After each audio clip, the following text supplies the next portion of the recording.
how we first got to the moon. This piece, We Choose to Go to the Moon, was given by President John F. Kennedy in 1957.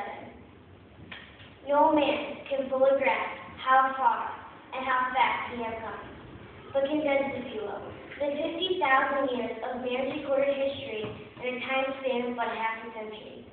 Stated in these terms, we know very little about the first 40 years, except in the end of them, advanced men learned to use skins of animals to cover them.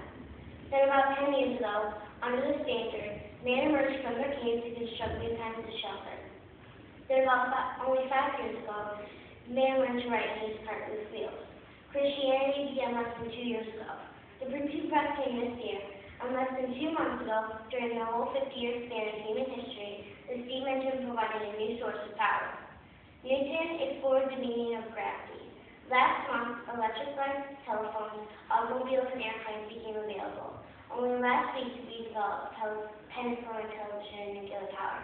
And now America's new spacecraft, C-13 Venus, will have literally reached the stars before midnight tonight.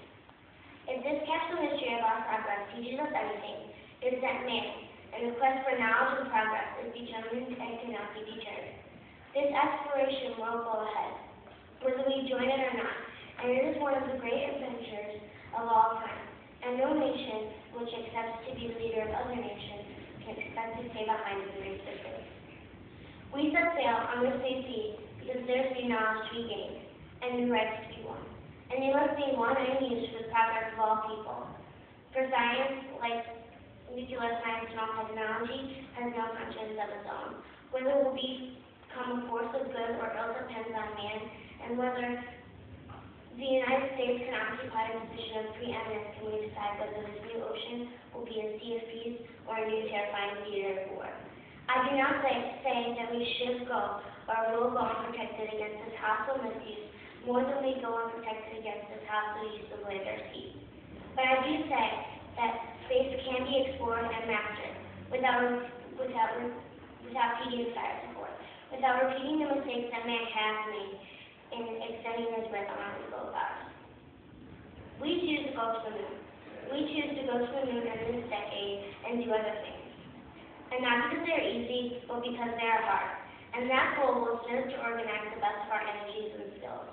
And that challenge is one we are willing to accept, and one we are unwilling to postpone, and one which we intend to win, and others too.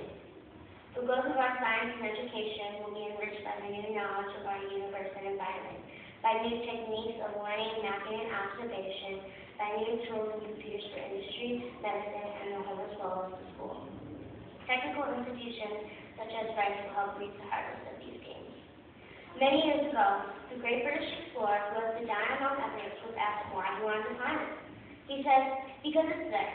Well, space is there, and we're going to climb it.